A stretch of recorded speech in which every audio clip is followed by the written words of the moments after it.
Welcome to Mental Health Monday. My name is Mick Coyle. Coming up on the programme this week, I got to the point where I was really severe with the depression. I could go to work, but when I got home, I had really dark thoughts, like suicidal thoughts. If you do think about it too much, you realise that football actually isn't that great. And No. there's a lot wrong with the game away from what I would call the social aspect of football. I remember a friend telling me actually who'd lost his brother. The hard bit isn't now straight after your dad's died, because people will be around you and looking after you and things like that. As time goes by, people forget. and I'll be reminding you how you can make connections with mental health organisations within your community. It's Mental Health Monday. The home of the UK's conversation about mental health. Welcome to Mental Health Monday. Great to have you with us once again. Really great conversation on the way this week, which will look at the issue of grief. It'll look at depression. It'll also look at suicidal thoughts, but told from the point of view of someone who's written a new book about one of his real passion projects, football. Now, although this is a book about football, this is not going to be necessarily a conversation about football. And let me explain a little bit about that, because often on the programme we talk about people finding their way through a particularly difficult time in their lives, and that might be through grief or depressive thoughts or suicidal thoughts. And for some people that can be a hobby, a pastime, an activity, picking up a new skill. And it's really interesting that Chris Roberts, the author of this new book, used writing as his way through a particularly difficult time in his life, and he explains in the conversation what those circumstances were. He's chosen to write a book called Football is Greater Than Anything, or, as you'll see it on the front cover, football, and then the is greater than symbol, the little arrow, anything. And it's an exploration of aspects of the game which maybe should raise more questions than they do. It's interesting that people find many different ways through their difficult times, and they find different skills, they find different ways of shutting out some of the noise around them. And the thing that really strikes me about this book is the amount of research and effort that's gone into referencing various different things from within the game, from other writers, from quotes from famous people, that really go to show the commitment to the cause. But at the same time, this is very much a mental health conversation, and I want to make that absolutely clear, that if you're not interested in football, this conversation is still going to very much resonate with you, because it's about how we see our own experiences in other aspects of our own lives, and how we can hopefully use those experiences to recognize some things within ourselves. And I hope that that really comes through from the conversation today with Chris Roberts. Now, Chris is really open and honest about his own journey, and we caught up on this week's episode to talk about why he started writing the book and his experience in putting pen to paper. So basically, I've been suffering from depression now for quite a long period of time, and I think one of the things when you do have depression is you struggle. The times I felt like I was struggling quite a lot was when I had that downtime. When I'm in work and you're busy and things like that, your mind's occupied. But when I was left alone, I have two small children. When they go to bed, I was sat around thinking, oh, it's when them dark thoughts start coming into your mind, really, when you're not that occupied. And to be fair, I didn't think I would ever write a book. A lot of people do different things to improve the mental health, go in the gym and things like that, which is obviously really positive, going on walks. And I did try things like that, and it definitely works for a lot of people. But I think because I'm a school teacher, so I'm very tired at the end of the day, I had that low motivation. But basically how I come to write a book it was just by pure chance, really. A friend of mine in work was writing a book, sent over a draft of a chapter of his book, and it had in it missing references from the book. So what I started doing just by pure chance is going on my phone and on my laptop trying to find these references for them. So searching through different websites, and I like reading football books anyway. And I'm starting searching through them. I'm seeing this somewhere before. And before I knew it, I'd spent like 3 hours searching for two references for them. And it just stuck in my mind. I was like, wow, like I've just spent 2 hours there, like thinking about nothing else but finding this for this book. And I thought, do you know what? This could be like something I could do. Do you know what I mean? I'd never ever thought about writing a book before. And I thought this could be something. So I spoke to him. I said, how easy is it like to do? And he said, it's not easy, by the way. I'm not saying it is easy, but he said in terms of like just getting it down on paper. He said, like, why don't you have a go at it? Like, it doesn't have to be published. You could just write it for enjoyment. And that's what I started to do. Basically, I started to write this book, and it gave me that time away from them dark thoughts, basically that free time to just like focus on something. And I think with mental health and depression, you've got to focus yourself on something, haven't you? Like maybe learning a new skill or going out and being active. And the book just gave me that, like, it just gave me a freedom away from my brain, basically. I know that sounds crazy, but like,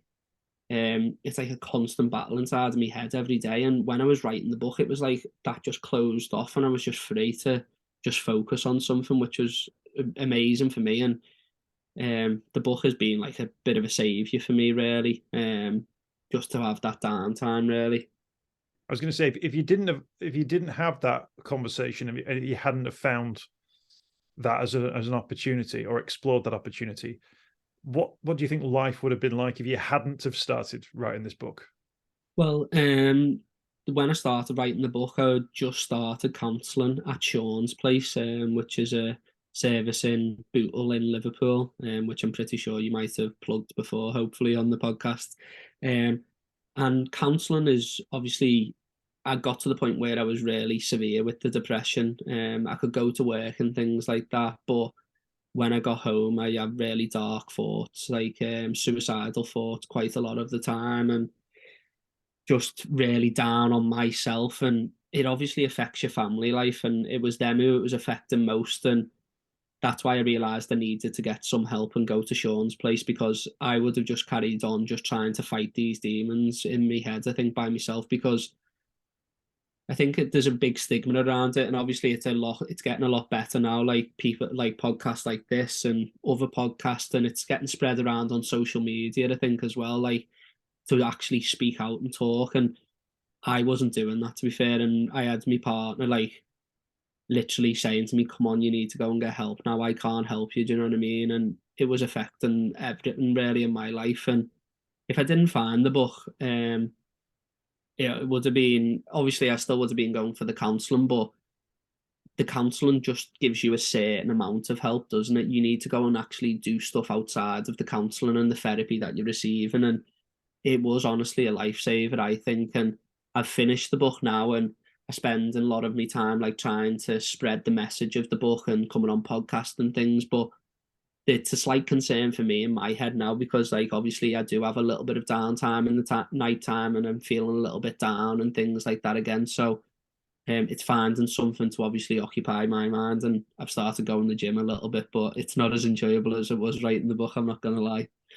A lot more physical effort maybe, but I'm sure the mental effort required to write a book is really huge, because there's so much detail and research that's gone into it. And we'll talk about the sort of content around the book, because I think that in and of itself is really, really fascinating. I also think it's interesting that some people will find different ways of, alongside counselling, to occupy their mind or give themselves, explore a new skill. And for some it's knitting, for some it's exercise.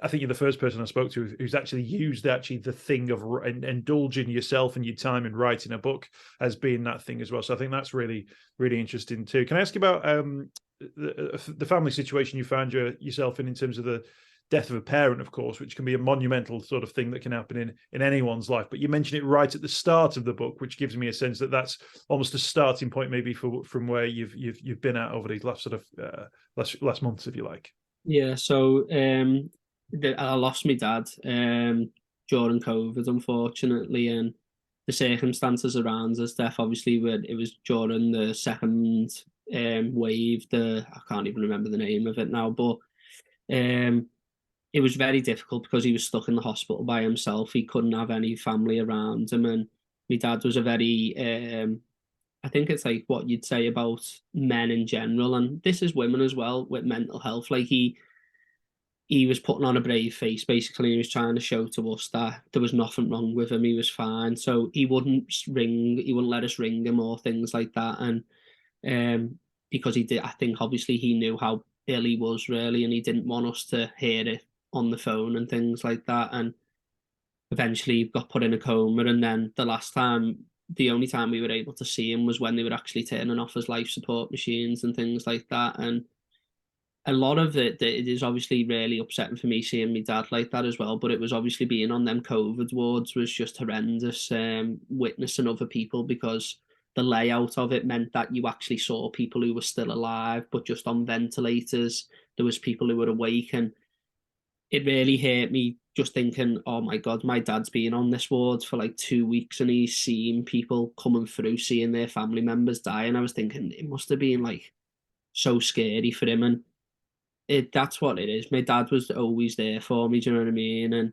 And this isn't the first time I've had loss in my life. And the last time I had a really severe like bout of depression, he was the person to bring it out of me, to like help me get out of that. And maybe I should have went and got therapy then, but I tried to like obviously heal myself really, and I did. I found myself getting out of it and things like that, and that was due to the loss of a baby that my partner was having. She had a miscarriage at 12 weeks, and unfortunately on the same day, a close family friend of ours was stabbed and killed in town. So that two close deaths right next to each other was just really quite difficult to deal with, really. And I think people just say, don't the grief just goes over time, do you know what I mean? And I felt it wasn't really going over time. And at that point, that was the first time I'd ever contemplated actually committing suicide, and I planned that out and things. I don't write this in the book, but I'm happy to speak about it because I think it's important, because like obviously some other people might be going through these dark thoughts. And I went around and seeing quite a lot of my close friends and family, and that day I planned to commit suicide. And the last person I spoke to was actually my dad, and he sensed something. Do you know what I mean? He knew me better than anybody. He was my best friend, and he was more than a dad to me. Do you know what I mean? And he sensed something was up, and he started asking me questions like, "What's up with you?" and all that. And I ended up breaking down and admitting to him what I was planning to do. And fortunately, that saved me that day. Do you know what I mean? And so to then lose him, I felt like he'd been the thing that had just been holding this mental health together, I think, for me, really. And then it just broke apart basically when he died, and it's just been a bit of a struggle. And the book is obviously about football, and he's the person who gave me that love for football, and that's why I do start by talking about my love for football, but then start basically picking apart how football isn't something that should really be loved as much as maybe we all do. Yeah, it's so interesting that. Thanks for being so honest about that sort of journey as well, because you've obviously been through some really sort of traumatic experiences. Sort of there might be like a typical lad response about like what's the most important things in your life, and a typical response might be that like number one, the footy comes first, and then it's the misses, and then it's the footy, kids, misses, in that order, or whatever the phrases that sometimes people use. It's actually interesting to hear that when you go through the experience that you've had, that you realize the priorities and the order in which they come, that the importance of family, the importance of looking after yourself is so important as well. And then the footy is an after thing, something which if you can enjoy, then great. But this is where we come onto the content of the book. There's so much about the game, which I think is interesting to analyze in the way that you've done it, because if you do think about it too much, you realize that football actually isn't that great. And No. there's a lot wrong with the game, away from what I would call the sort of the social aspect of football. Now, I think, putting aside everything about billionaire owners and all that kind of stuff, I think the social aspect of going and enjoying a community activity with friends, with an element of risk to it, you win, you lose, or whatever, is a really, really good thing to do, regardless of who you're playing, regardless of the level that you're at, regardless of really what's at stake. That actually people coming together within their community into one space and supporting and championing, I think, is a really positive thing. Your book looks at some of those other elements to it, which is much more around the investment, the darker side of the beautiful game, if you like, which is why it's interesting. And I wondered, how much were you writing the book, or how much were you into the research before you thought, oh, actually, all the stuff I'm finding here is actually quite negative, or the things that I'm finding an interest in are those sort of more negative aspects of the game? Writing the book, obviously, I think lots of people do know that deep down there is obviously dark side to football, especially with the greed in terms of football. So what one part of the book is about greed, but I just want to start out by saying I still do love football. I love it. Well, my partner will tell you now, I watch anything on the telly as long as it's football. So I'm still obsessed by football, but yeah, it has moved down the pecking order in terms of family, friends, and obviously important stuff in life. But yeah, it is. When I was writing it, you do just keep thinking, oh, I'm writing this in a negative point of view and things like that. But what I was trying to do, especially with the start of the book, with the win at all costs bit, is I was trying to show to people that we make out of footballers are like these former superheroes, really. And to be fair, like your idols, aren't you? Like if I was to meet, I say, Mo Salah in the middle of the street now, I'd probably get really nervous and giddy and be like, oh, can I get a picture? And to be fair, I've never really been one like that. I probably wouldn't even ask him for a picture because I'd be that embarrassed. But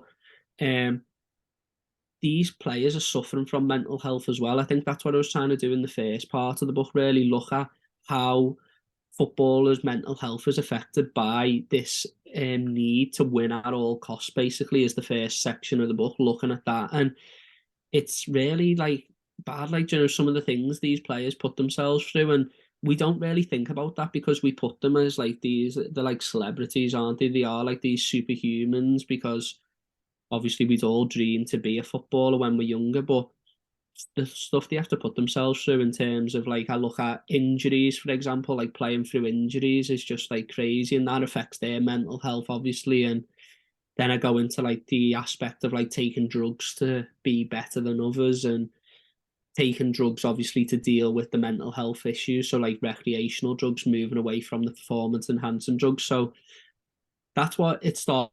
I didn't really mean it to be like that. I was more like the book was going to just look at the dark side of football, but then I started thinking, I'm writing this book about my mental health. I can link this to mental health because these footballers are going through this.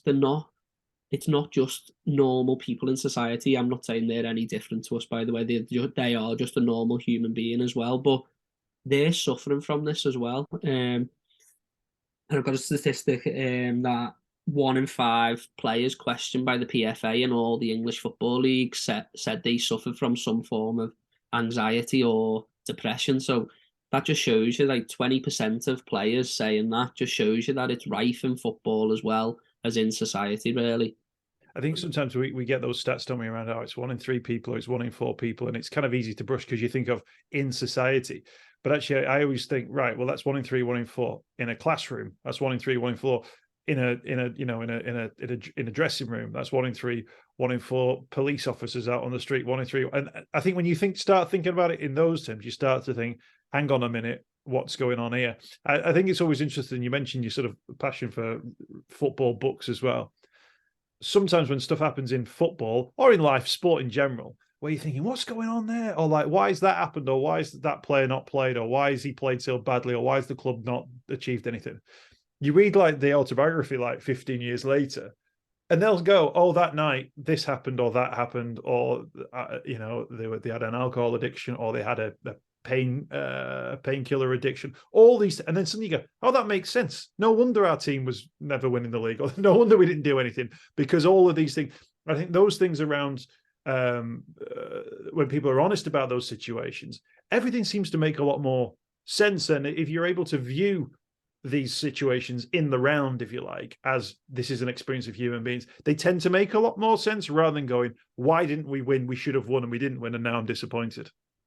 Well, yeah, you see that, don't you? And I think what I listen to now in my own spare time is a lot of podcasts, and that's taken over a little bit the reading of autobiographies now, because you can get a footballer on a podcast, for example, and they'll tell you about the whole career in an hour and a half, and it is much easier to do than read a whole book about it. And they're a lot more honest. Like, I've been honest with you today about what's went on in my life, but they're a lot more honest. And some of the stuff these players go through is like horrendous, you know what I mean? And at the start of the book, I actually talk about, I think, probably the best book I've ever read, actually, is a book about Robert Enke, who was a German footballer.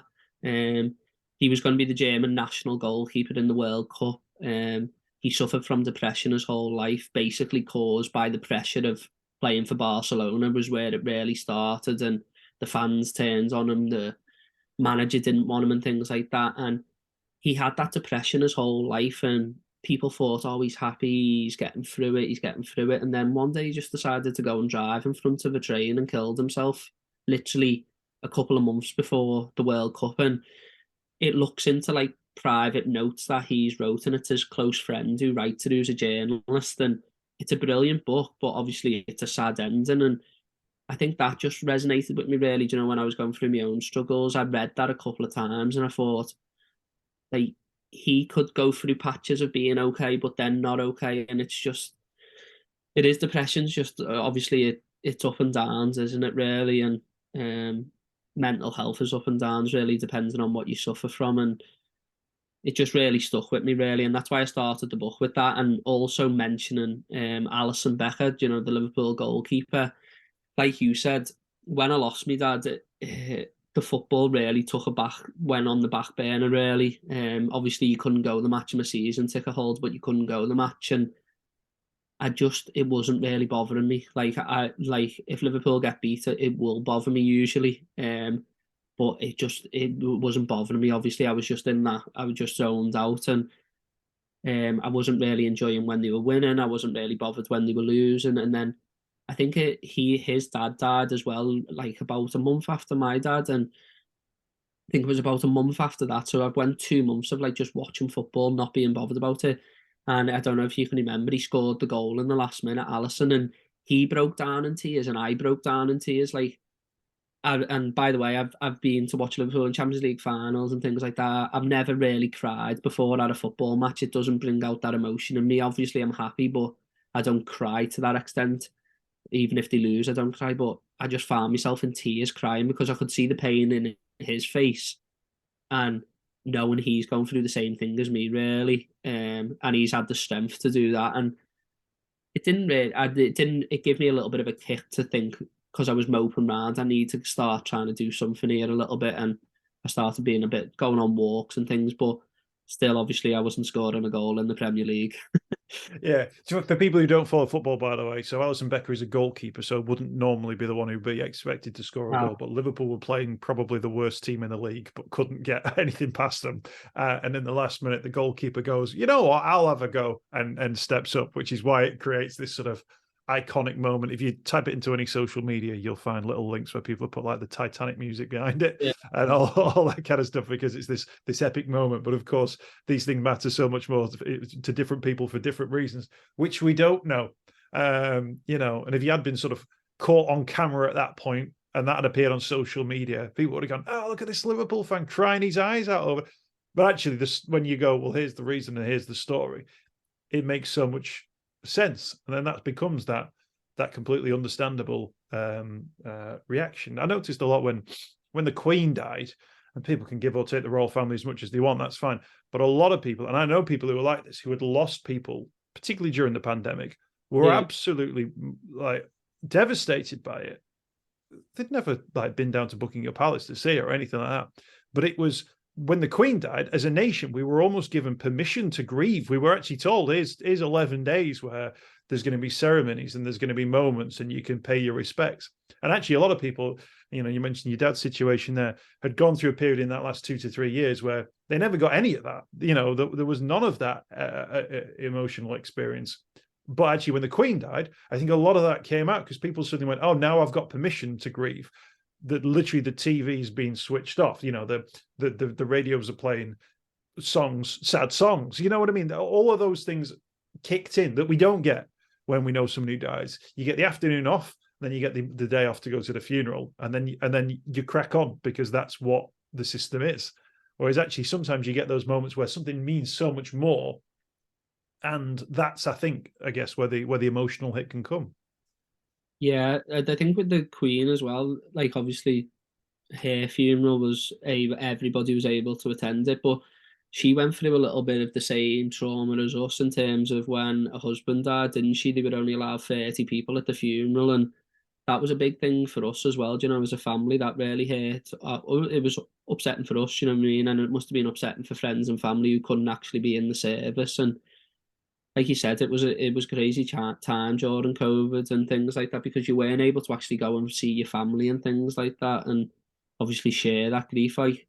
I think one of the ways, obviously, by the way, I still suffer from the grief, but I think is to share memories with close friends and family, isn't it, and things like that. And if you don't have that opportunity, and that's what obviously the country did do for the Queen, and I think that's what people do need to do. Do you know what I mean? It's just it's the way of life, really. Unfortunately, isn't it? People just try and get on with things. And I remember a friend telling me actually who'd lost his brother, and quite tragically, very young. He told me like the hard bit isn't now straight after your dad's died, because people will be around you and looking after you and things like that. It's as time goes by, people forget, and they forget like to check in on you and things like that, and that's completely normal. Like, people shouldn't just be thinking, oh, I've got to worry about him, I've got to go and check on him and things like that. But it does, and that's why it does get harder over time, I think, for some people. And that's what we need to like realize, I think, sometimes.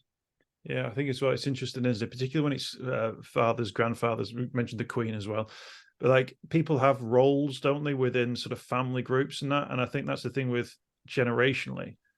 There comes a point where, and you'll have noticed this with the age you're at, and obviously you work in a school as well. You realize that you're becoming those older roles where you've always looked up to someone. There's always been someone ahead of you. Then you suddenly realize that you're finding yourself in those positions of authority, and then people are looking up to you. So actually your relationship with them changes. And of course, then we've got to get our heads around that, because it's how our position in society, if you like, is moving. And we've got to sort of keep up to date with that. Otherwise, we'll always be, 14 years of age, even into our 80s, where people are looking at us a little bit different. There's so much more in the book, things about football ownership in the book, the ownership situation. The Glazers get a couple of mentions as well. So there's plenty across it for all football fans from different walks of life. The book's called Football Anything. Now, the in-between is a symbol, which is let me get this right, greater than symbol. Is that right? Yeah, so it's the right. two little lines that sort of point towards it, make it look like an arrow. But just explain what it means. There's the little symbol. So the way it would probably be described to a younger child, maybe year one, but we're not technically allowed to describe this anymore. They describe them as crocodiles. So the crocodile eats the bigger amount. So the book is called Football is Greater Than Anything, is what the symbol means. I tried to get a little bit of my maths teaching in there to link it back to what I do as a job. But to be fair, I'm starting to think I shouldn't have now, because every time someone goes to type it into the book, they're like, type it in on Amazon to find the book. They're like, I can't find this Football is Greater Than Anything book. And I'm just like, just type Football Anything book and just type Football Anything, because to be fair, people forget stuff that they've learned in school, don't they? So yeah, and it is called Football is Greater Than Anything, a bit like, obviously a bit sarcastic really, because it then goes about showing that football isn't greater than anything, and using quotes from like people like Bill Shankly, for example, that football's more important than life and death. But obviously I try and take that away, that it isn't more important than life and death. But yeah, so like you mentioned as well with the ownership and things, and I go into a whole aspect of greed as well, so ownership, gambling, and also like how football's actually governed. And I think that's come out in the news recently about obviously the Champions League final, which was governed terribly. So it looks at like the greed side of that, and that's not just looking then at individual players, it's looking at how it affects like a society's mental health, but also how it affects like if certain fans' mental health. So like football clubs that no longer exist, like Bury Town, for example, and things like that. And I think the governance one's quite important, some of the points I'm making that. And I've actually given the book recently to Andy Burnham and Steve Rotherham. They visited Sean's place, and Andy Burnham gets a good mention because he's doing a lot to try and get money back into society so that people are going out and playing football, like you said before, like meeting up and playing five-a-side. And people are getting priced out of that nowadays. You look at like a pitch hire, it's like £70. It's just crazy. And there's no facilities really. Like we've got one local to me recently just being built on the old civil service site in Thornton, sorry. But if you look at other parts of the country, like there's like, I think it's 50 local councils don't have a 3G pitch in their local council. And that idea of football is greater than anything, because we go, oh, it's our national sport, it's the greatest thing ever, we all love it and we all support our team. And then you can go, but actually if you want to play it when you're a kid, it's keep off the grass or it's pay 70 quid, and all those sorts of things kick in as well, which I think is a testament to where the game's at. So there's plenty more to explore around that. The Bill Shankly quote, by the way, they say football is a matter of life and death. I assure you it is much more important than that, which is a really great quote from Bill Shankly. I interviewed or speaking to Ian St. John, sadly no longer with us, but an absolute Liverpool legend. And I said, what was he like when he was dishing out these quotes? And he said, he used to laugh his head off. He said he would pick these quotes and then he would joke about them. There was another one: if Everton were playing outside my back door, I'd close the curtains, which is a really great quote as well, but testament to the fact that actually that sense of humor, which was designed to sort of raise some of those issues that you've raised within the game, were taken to be a sort of Bible, if you like, and people still use them and quote them incorrectly probably to this day. Chris, we're going to wrap it up at that point. Thank you so much for your time. The book is available now. Football Anything. Now, you can buy it online with the traditional online retailer that you're probably all aware of. But also, if you're based in the Merseyside region, head over to the Pritchard's Bookshop in Crosby. That's Pritchard's in Crosby. And you can pick up your copy of Football is Greater Than Anything. But if you just type in Football Anything, you'll get the book from Chris Roberts. Thank you so much for your time. And thanks for joining us on this week's Mental Health Monday. I hope you've enjoyed this week's podcast. Thanks for checking out Mental Health Monday. My name is Mick Coyle. You can find me on Twitter at Mr. Mick Coyle. You can also find me, Mick Coyle, on Facebook as well. Don't forget, if you want to speak to somebody about your mental health, you can do so. The Samaritans, free to call on 116 123. You can find mental health services where you are. Just look for the Hub of Hope. Type in your postcode. It'll find those mental health services close to you. And for support in a crisis, you can text SHOUT to 85258. That's if you're experiencing a personal crisis, you're unable to cope and need support. Shout to 85258. That's a text line. Do get involved in those services. In an absolute emergency, always remember the number to call is 999. Thanks for downloading the podcast this week. We'll be back next week with more Mental Health Monday.